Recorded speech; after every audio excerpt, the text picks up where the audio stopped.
Hey everyone, Walter Crosby with Helix Sales Development, your host of Sales and Cigars. We got another episode that I'm really proud of. I'm really excited about everybody listening to this. Wally Bressler from Phone Sales Secrets. He's written a book called Tragic Hero, and we talk a lot about call reluctance. We talk about why salespeople have call reluctance. We get really personal with his story. We kind of dive into how we self-sabotage, the reasons why we self-sabotage, and the things that can be done to fix that. His story is compelling. It's inspirational, and I think it's one of the most powerful episodes that I've recorded from a way of helping people. And part of the reason I started this podcast was to have fun, have interesting conversations with people, and I wanted to help people overcome things in sales. And Wally's episode is freaking awesome. So go grab a cigar, go grab a cocktail, and sit back and get ready for a really powerful episode of Sales and Cigars. Thanks. So Wally, thanks for joining us on Sales and Cigars. I really appreciate you taking some time out of I think it's a family little gathering here for your daughter's graduation. Yes. Congratulations. Yeah, and thank you, Walter, for having me. My name's Walter, too, by the way, which is funny. I've been going by Wally since 8th grade. But yeah, my daughter graduates from University of Arkansas tomorrow, so we're pretty excited about that. Awesome. Well, I used to go by Wally. I left high school, went to New York. Well, I went to University of Michigan, and then I went to New York City. Mm-hmm. And I was calling on CFOs and CEOs of Fortune 500 companies, and Wally just didn't seem to give them the sense of credibility and confidence that Walter did. So it somehow stuck. I agree. Well, I mean, the name Walter means, in some countries, warrior means king, leader. So it's a good name. You know what I'm saying? Yeah, it's an older guy's name, and when I was 23 years old, it sort of made me feel like I was older and sounded older. But then I showed up with this, as a 23-year-old kid, and the jig was up. I kind of knew. Yeah, I refuse to grow up, so I think we'll be Wally from now on. But I appreciate that. Well, I thought when I had my daughter that I was going to have to, and I realized once you have kids, it's better to not be all grown up. No, I appreciate that. Yeah, it helps you identify with them a lot better for sure. Especially when they're in their formative years. So true. So let's kind of jump in. You've got an interesting background. I want to talk about the book. I want to talk about the business, but kind of give us a little, who's Wally, the background. Yeah. You're from Texas. Well, originally from New Hampshire. Okay. My family actually is all from New York City, Brooklyn and Queens specifically. I grew up a family that cherished its Italian heritage pretty highly. And so, why wouldn't you? I mean, it's national heritage. Yeah, exactly right. And so I grew up just north of Boston in a town called Nashville, New Hampshire. There's about 90,000 people in it. And, it's interesting. My background is, and just kind of relates to the book a little bit. If you were to look at my background, if you looked at it from if you're just looking at the cover of my book, so to speak, for my life, I graduated high school. Exactly right. Thank you. But I'm thinking the figurative cover of my book, and thanks for doing that. I appreciate that. But the figurative cover of my life, so to speak, the book of my life is graduated, top 18% of my high school, played football in high school, was, New Hampshire Defensive Player of the Year, went to Hamilton College in Clinton, New York, which is like top 15 liberal arts college, lettered in football all 4 years. I was making $100,000 a year by the time I was 28, got married, have 4 wonderful kids. When I got into the real estate business, I sold 72 houses in my first 14 months in the business. I mean, holy crap. Yeah, a lot of great things happened, but underneath all that, I was basically just doing all that to outrun the shame that I had about myself, because I had just a really tough childhood, and things just compounded as I got older and older and older. You know what I'm saying? As far as we talked about this before, and, self-sabotage, low self-worth, low self-esteem. And so, I on the outside, I was a high producer, definitely a go-getter. I've been coaching, small business people, entrepreneurs, for the last, almost 22 years, but behind all that was somebody who basically just did not enjoy life at all and almost ruined everything that he had. So kind of, It's a, you know, but that your story is your story, yeah. and the title of the book is Tragic Hero, and aptly named. But Mm-hmm. I think like I can relate to my story, Mm-hmm.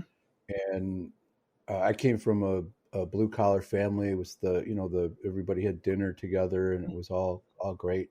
But I went in a direction that was different, and I reached a certain point where I don't belong here, right? It's like, why? How did I get here? Why am I here? Because I did pretty well at a young age. I mean, 26-year-olds, 25-year-olds shouldn't be making six figures in Mm-hmm. New York City without some good guidance.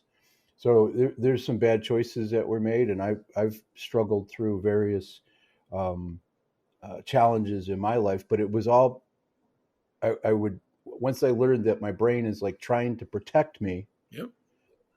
but it was doing the opposite of what it was intended to do. I was able to start to figure some things out. So I think the idea that we self-sabotage, we get in our own way, that whole sales DNA thing, the way we look at things, everybody struggles with that at one point in their life and at different levels of degree for different reasons, Right. but they all sort of inform the same thing. Mm-hmm. So let's talk a little bit about phone sales secrets, where that's going, what you've done, how you're helping people there. Because doing my little bit of research that I do, I was kind of drawn to that call reluctance aspect of how you're helping people. So Yeah. let's talk a little bit about that. We were talking about we were talking about Dave Curlin earlier. He's a common associate of ours. He was on my podcast a while back. I know he's going to be your guest. I hope I'm not spoiling that for anybody, but um, he's coming up. You can always cut this out if you want to, right? I won't, but that's cool. Wrestler, you rat. So Curlin, he's got a huge sales brain. One of the things I learned from him is that 65% of salespeople suffer from a very strong need to be liked. And they need to be wanted, and need to be liked, and need to be approved of, and need to be accepted. It's natural, right? It's all part of who we are, right? As we grow up, We're wired as humans. We want to be part of a tribe, right? exactly, right? Technically, we're meant to be that way. From a Christian perspective, God says the same thing. That He wants us to be together. But at the end of the day, when that need to be liked, approved of, or accepted is so strong that it prevents you from doing the things you need to do to have great relationships with people, to be successful in sales, to have tough conversations with people, that's really when it can impact you. And so what I've learned from going through my own experiences in my life, I had call reluctance for 10 years and been working with salespeople for the better part of the last 22 years as a coach. And what I learned is that there are things that happen to people when they're younger that basically, for lack of better terminology, it triggers their fight or flight instinct. Mostly it's flight. And they basically end up avoiding things that scare the crap out of them. So much so that it'll impact the quality of their life.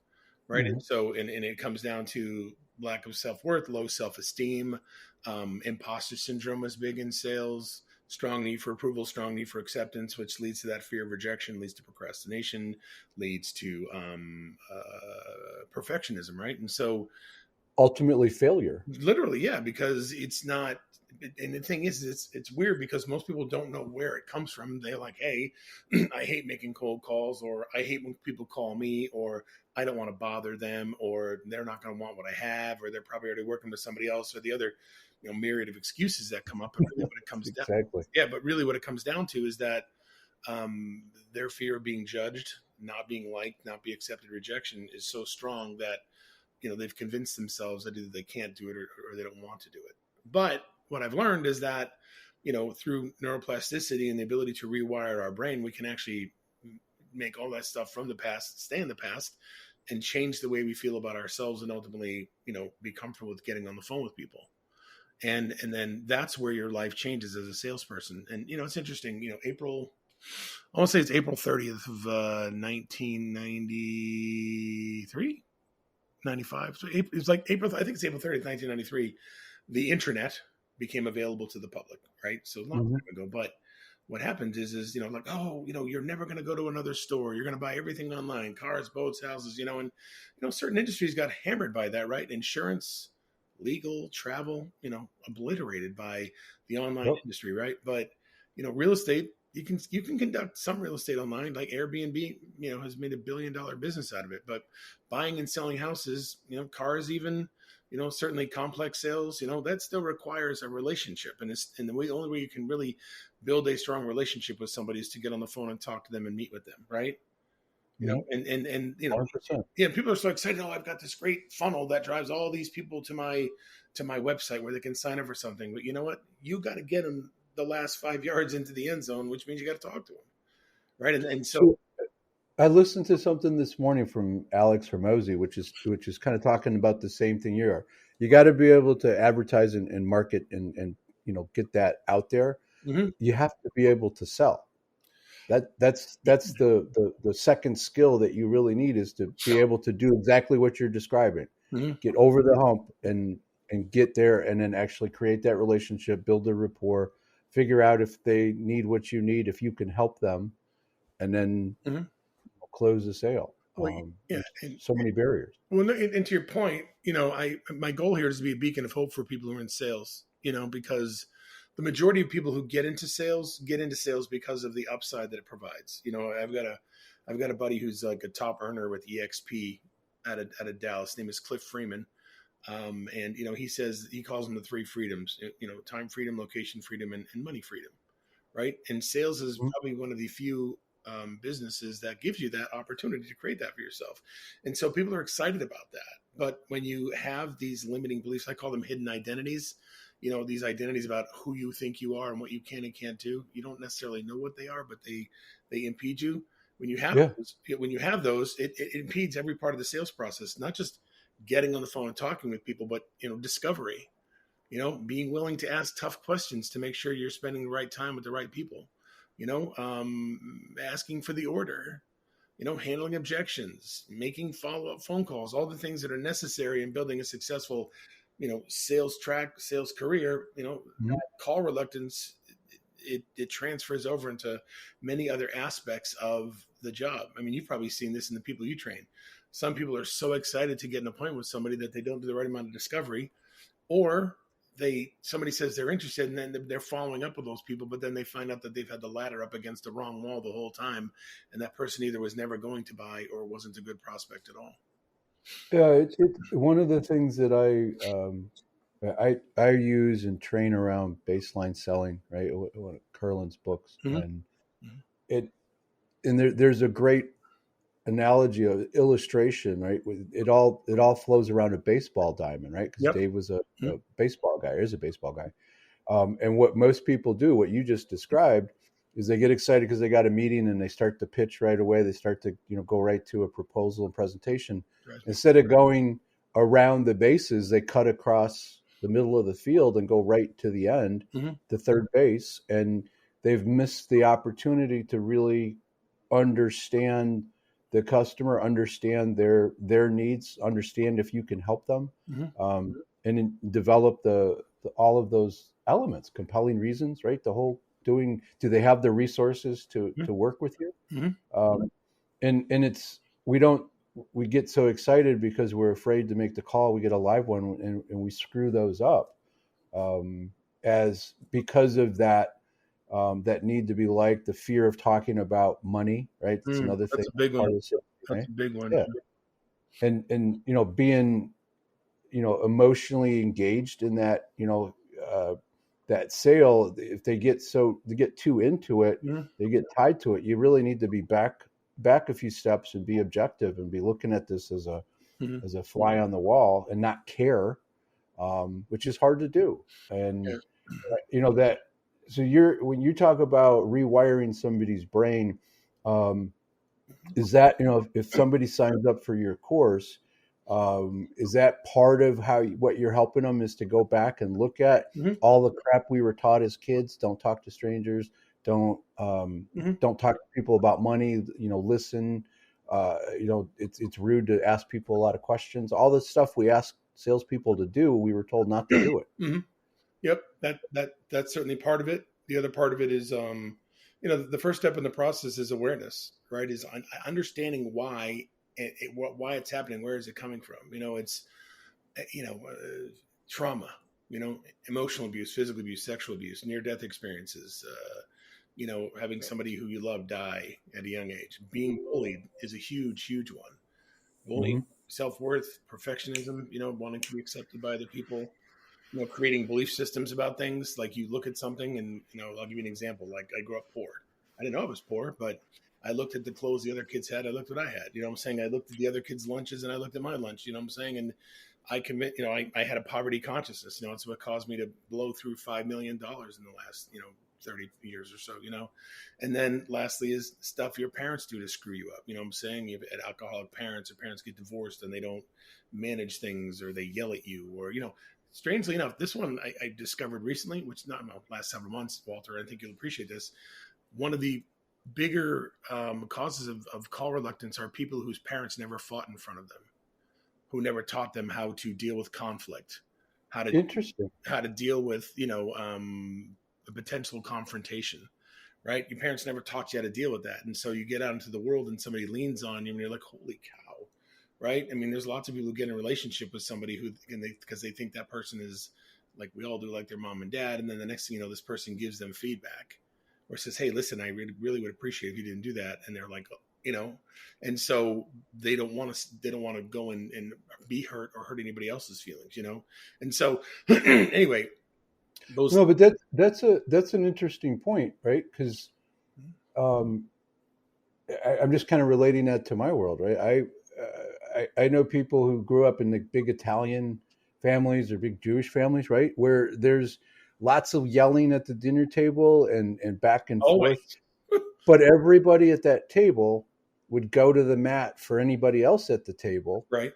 Your family, so you could talk to people in a way, but still knew that you were loved and cared for. Mm-hmm. And if you don't experience that, like, my family, my wife's family, they didn't yell, they didn't, raise their voice. That was just unheard of. And I have a tendency to get a little excited and raise my voice. Right. Exactly. And guilty as charged. And that was something that we had to learn to work with, right? Because it wasn't something that she was used to, and it was something I need to modulate to be able to, but I have to be who I am. Yep. So we had to find that balance and make sure that everybody knew that they were, safe and comfortable. But that's interesting, because sales there's a low bar to get in, right? That's why a lot of people get in. But there's so many roadblocks, right? You described, 10 or 12 just in the last, 15 minutes. So it's being able to help them. And that's something that if you're helping people identify that they have a trigger, identify they have a reason for not picking up the phone, and then if you can help them deal with it in a real way, you've changed their life. Yeah. And that's the whole goal. I mean, it's an 8-week class. I've had some people who've been able to call after 2 weeks. I've got some people able to call after 4 weeks. Most people, it's right around 8 weeks. Some people have had to take my class twice, what I'm saying? And I don't make them pay the second time. But the whole point is it's possible if you're willing to do the work, right? And you said something, I think you said something, I'm not sure if it was while we were talking before here, when we just hopped on, but you talked about your brain not wanting to do, it was here when we talking, like your brain not wanting to do things, right? Like, or wanting to do things. I mean, our brains are programmed, like you said, they're programmed to keep us alive, right? That's their job, is to keep us alive, right? Your brains want clarity. They want understanding. Like, our brain wants that. And when we don't have that, when our brain can't process things, if people go to bed at night, they either can't go to sleep or they have to stay awake all night. It's because their subconscious mind is trying to process all the stuff that hasn't been resolved yet, like getting the crap beaten out of you as a kid, or your parents screaming and fighting with each other, yelling at you or beating you down. And what happens is that creates a tremendous amount of turmoil. And so in addition to creating call reluctance, it also adds a layer of emotional distress. And so, and the older we get, the more our brain wants to dump it, because there's even more on top of it, Interesting. This is just the pile of crap gets deeper. Yeah. As we get older. Yeah. But, to your point, people are like, oh, COVID created all these emotional issues for people. Maybe for some people, but for most people, it ripped the lid off of what they've been holding down for how many ever years. And now they're in a traumatic situation. Your brain's like, oh, trauma, wait a second, we have other stuff to deal with. Let's throw it all onto the pile, and then it just released this ginormous, massive, I need help, what I'm saying? And so here's what I can tell you, is that it's going to have to be dealt with at some point. Okay. Either you're going to have a nervous breakdown, you're going to check out, Or you'll be like me. Divorce, What's that? Divorce, suicide, or all of those. you're gonna be like me one day, and you're basically at the point where you don't want to live anymore. And you're gonna want to put a gun in your mouth. You know what I'm saying? And you're gonna be sitting there in the corner of your living room, figuring out how am I gonna kill myself. You know what I'm saying? I mean, that's rock bottom. You know what I'm saying? And I guess my message of hope is you don't have to hit rock bottom to make change. And you know what I'm saying? There's ways you can make changes ahead of time to reverse whatever's happened in a much shorter time than you could believe, so that you can create the life that you want for yourself and the business you want for yourself too. And it's all in our control. And Excuse me. and that's a really powerful message, because it is possible before you get to that. Most of us don't. Most of us hit pretty close to the bottom before that. Need that kind of leverage. Before that happens, right? You need that jolt. Mm-hmm. I mean, so like that. I mean, let's talk about the book, right? Yeah. That's part of the story. It's part of the reason you wrote it, to help people recognize. I'm assuming, right? That's part of the reason. It's a little bit cathartic, but it was more about trying to be helpful to the community, to everyone else. Yeah, I appreciate that, and thank you again for buying the book and for talking about it. I appreciate it very much. You know, it's interesting because it was cathartic, and you know, everybody, you know, what's your why? What's your why? What's your why? I think we have a number of whys based upon what's going on in our life. You know what I'm saying? But my big why for that book right there is that I don't want people to have to get to the point where they feel like they can't do anything but die. Like I want people to know, to have hope, to know that you can make changes earlier in life, and that they're, while hard, while challenging, while painful, it's a lot easier and faster than you think it would be if you just go ahead and start working on the things you need to work on. You know, and I know, if you're open to recognizing facing it, right? Really, that's where it all starts. Acknowledging it, and Yep. and like, okay, that happened. I can't change that, but I can change how I react and what I do going forward. 100%. Yep. And you know, it's interesting as people are, and it's, you know, so as we've been talking, anybody who's watching this, and thanks to anybody who took the time to watch this, I know that Walter appreciates it. I do too, but there's people who, as we've been talking, they've been like, their brains without their consent have been going back into the past. And, you know, because your subconscious remembers everything you ever tasted, touched, smelled, heard, or seen. It remembers everything. So it's all there. Yeah, 100%. It's all a catalog. Most of it's like a sandwich. Some of it's squashed down, but your brains are already searching for it. And some people already know exactly why they have, you know, procrastination, perfectionism, self-esteem, low self-worth, imposter syndrome. So it's there. Your brain wants you not just to find it, but also to get it out. And it's amazing. Just, you know, man, here's the first thing I do with people when I work with them. I tell them, I say, listen, I want you to go ahead and I want you to take out 2 note cards. And on the note card, I want you to just write down, what is the cause of my call reluctance? That's it. What is the cause of my call reluctance? I want you to keep one with you during the day. I want you to put one next to your bed. Okay. And then just ask, and your subconscious will go and it will find it for you. And literally, I get messages in the middle of the night from people at 4:00 in the morning. F you. Why did you? Because basically it pops up and you're like, oh my God, I had forgotten about this. But here's the thing. Once you find that, you know, it's kind of a double-edged sword. People are, all of a sudden they have a tremendous amount of hope because they realize they understand what it is that's stopping them. And then there's a little bit of angst because they're like, okay, wow, I really got to deal with this now. But like you said, if you're willing to do that, then you can go the rest of the way for sure. It's when that happens, it's scary, but you all of a sudden you see that light at the end of a tunnel, literally, and you know, because you've recognized that, you know that that's not a train. You know that it's actual sunlight. Yes. Right. So you're willing to enter that tunnel to get to the other side. Now, the tunnel, there's some dark, scary crap in there. Yeah. But if we get past it, everything we want is over there. And some people do that on a couch. Some people do that, you know, with a variety of, you know, solutions to solve it. But if it isn't solved in the subconscious, and you bring it to the top so it can be dealt with, because if you ask yourself, and this is something I learned, if you ask yourself a question, and it's a shitty question, shitty answer, your brain is going to go get you a shitty answer, 100%. Yeah. And if you ask yourself a good question and your brain will go figure out what that answer is. But then you got to go deal with the answer too. Right. Um, Yeah. so Yeah. it's work, but it's worth it. It is 100%. And so just to, the book basically is part memoir, part personal development. It's like these are the things that happened to me. This was the result of what happened to me. And then, these are the things that, I had to do to make peace with things and to move on. And it's really centered around radical honesty, radical transparency, and then a radical responsibility. Meaning, you know what? You got to be radically honest with yourself initially and be like, hey, I got a problem and it's not going to go away unless I do something about it. I got to go find out what it is. And then, radical transparency, which is saying to yourself and other people, listen, I screwed up. Okay. I own it. I screwed up and I need help.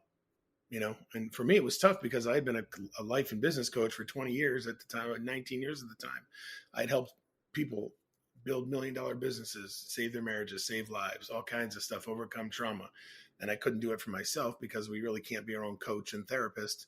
And then once you get to the radical transparency portion of things and you understand that you've got to let people know you accept responsibility for what you did and that you don't accept responsibility for things you didn't do, right? And then from there is taking radical responsibility to do the things necessary to make those problems go away.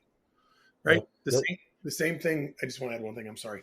The same thing that keeps people from picking up the phone is the same thing that keeps people from going to the gym consistently. Is the same thing that keeps people from working a meal plan or a diet properly. Is the same thing that keeps people from, being consistent in going to the gym. Is the same thing that keeps people from keeping their calendar properly. You know what I'm saying? So it's all that's. If you're suffering from management of your time, your emotions.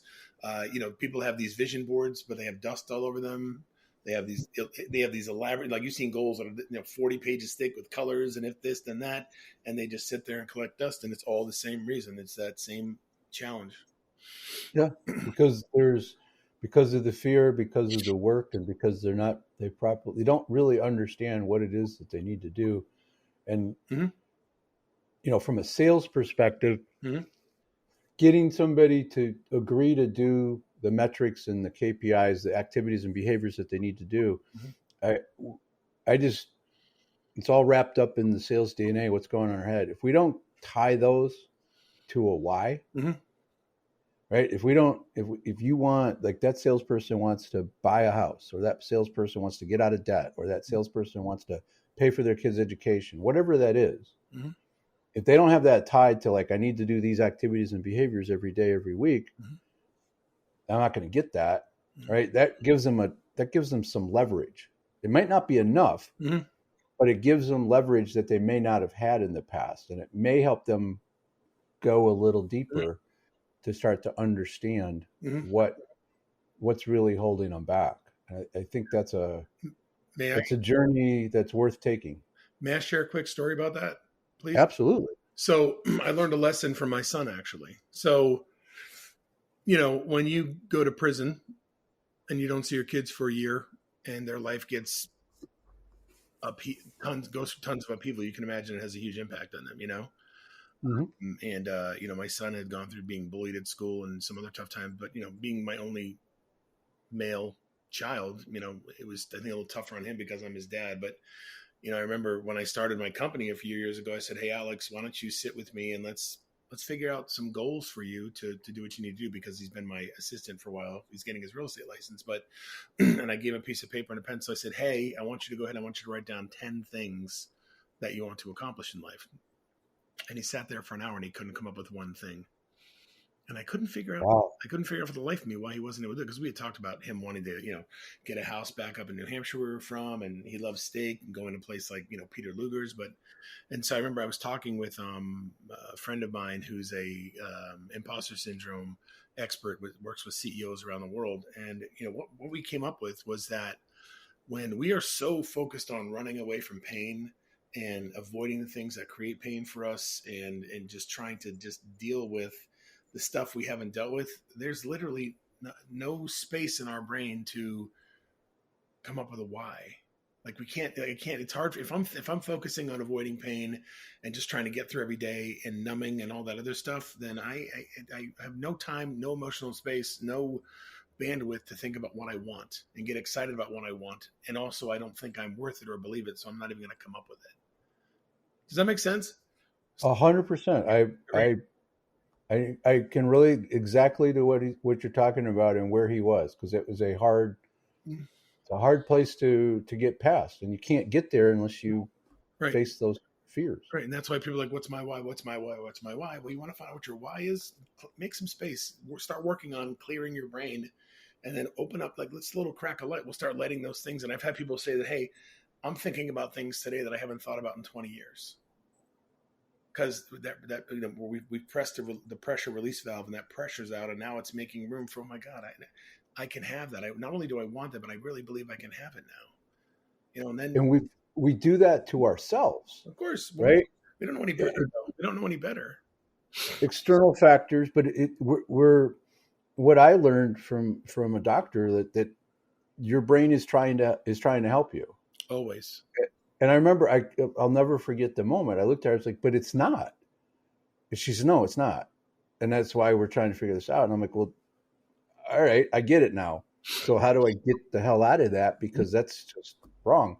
And the releasing the pressure and recognizing what it was, and it's like, okay, that's what it was, and that's not so bad.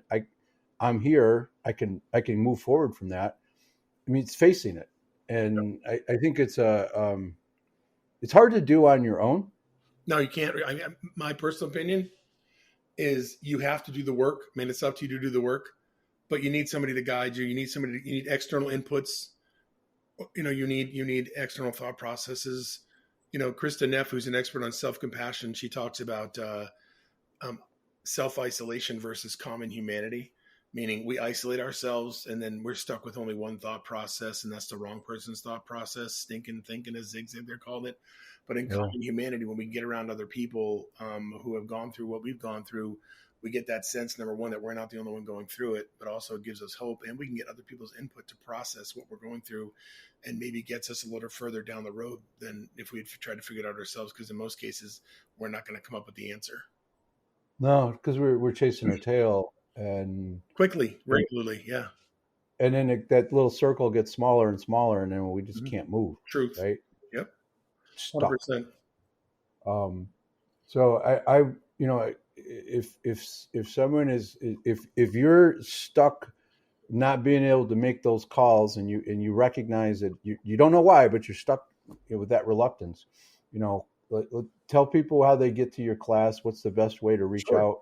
So I offer anybody an opportunity to hop on the phone with me for 15 minutes, no charge, just at the very least help them identify where it's coming from. Because it's not half the battle, but it's a good part of the battle. So they can go to my website, phonesalessecrets.com, and they can grab 15 minutes in my calendar.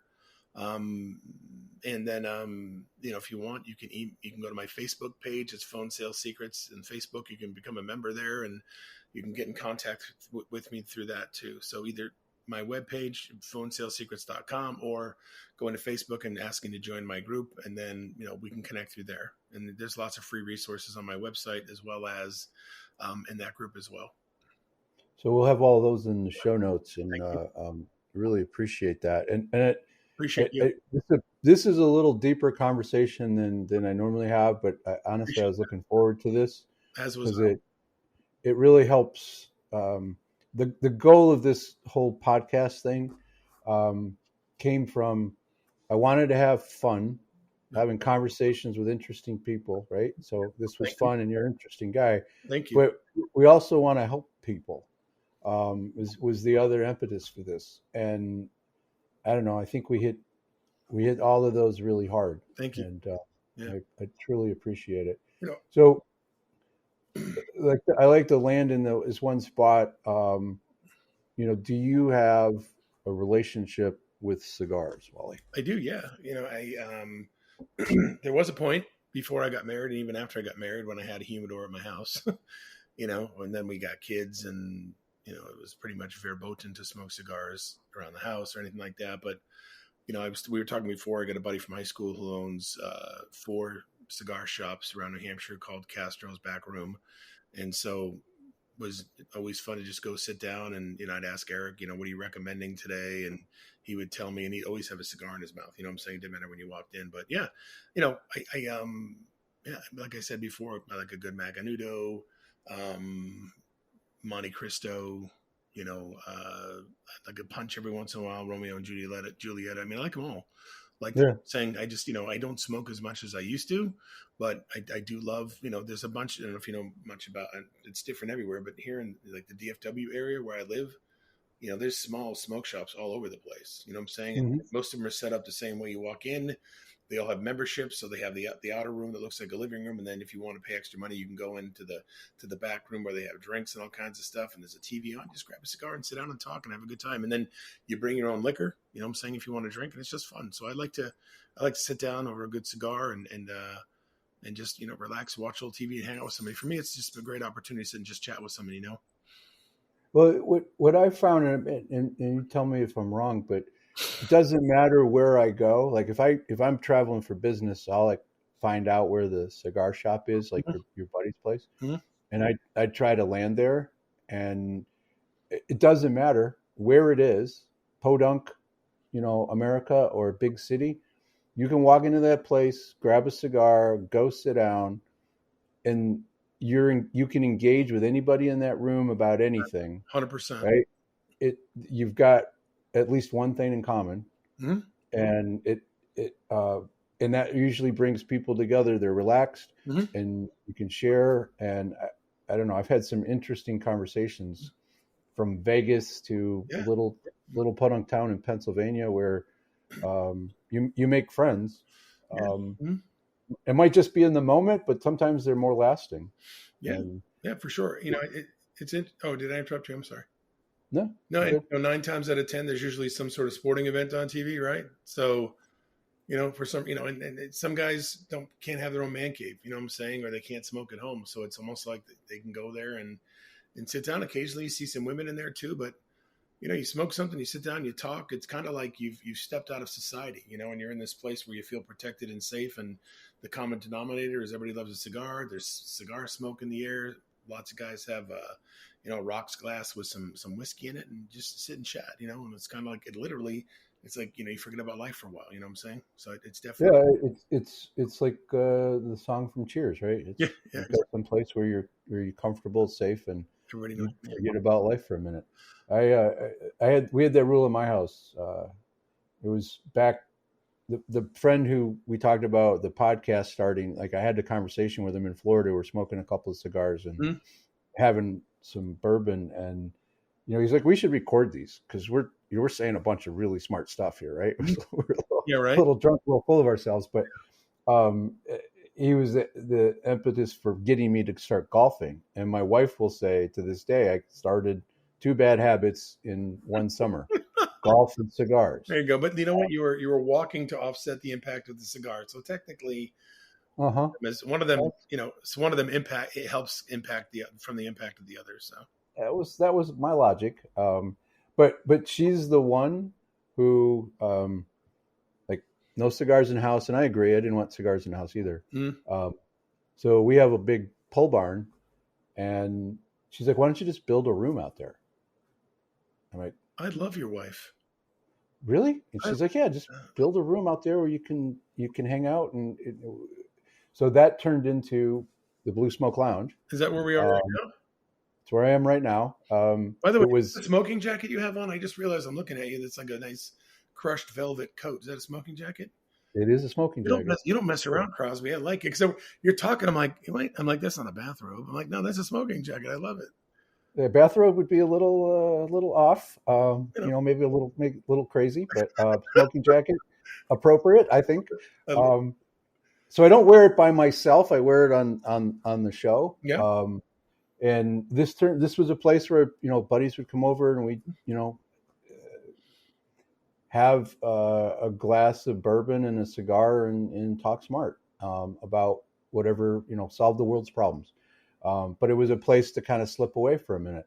I've had amazing conversations in here with friends and colleagues, and it's turned into my office, and it's turned into a place where I get to smoke a cigar while I'm talking to people on my podcast. So it doesn't make you a bad person. It does not, in my mind. But some people are off put by a cigar, and there's a great line. You said you like punch cigars. remember they had the little punch character. Mm-hmm. And one of the quotes from one of their old magazine articles was, "A cigar is an idiot repellent." And that's the last story, and then we can wrap up. But That's fun. I was on the golf course, on a tee box, waiting to hit into the fairway with some buddies, Mm-hmm. and a couple pulled up. Wait. They were going to get on tee box. There's two of them, and there were 5 foursomes ahead. Mm-hmm. So we're waiting. We've been waiting all day. She gets up out of her cart that's, like 30 yards away, and she marches up to the tee box, and she's like, "Sir, you need to put that cigar out." And I looked at her, and I'm like, "What?" She's like, "Your cigar is bothering me." I'm like, "Oh." Outside? Yeah, on a golf course. Okay. And I was like, "Well, that seems fair." And she said, "Well, how is that fair?" And I'm like, "Well, you're bothering me." And her husband kind of came over. He's like, "Honey, leave the nice man alone, please, and let's go back over here. We'll back up a little bit." Mm-hmm. So, I mean, some people just have an aversion, and I'm fine with that. I try to be really respectful. But I don't know. I think a golf course on a tee box 30 yards away from somebody outside, Mm-hmm. yeah, your problem, not mine. Exactly. I say it's not a me problem. That's not a me. There you go. You problem. That's a good way to look at it. So, That's Wally, I really appreciate the insights, the helping, and people can go pick up Amazon. People can pick up your book, Tragic Hero. Thank you. Yep, they can do it in Amazon, Goodreads, wherever. I mean, thankfully it's been a lot of places, and there's also a Kindle version, and I'll be recording in an Amazon an Audible version near future. Cool. All right, man. Thank you so much. I appreciate the opportunity. Appreciate it. Very grateful.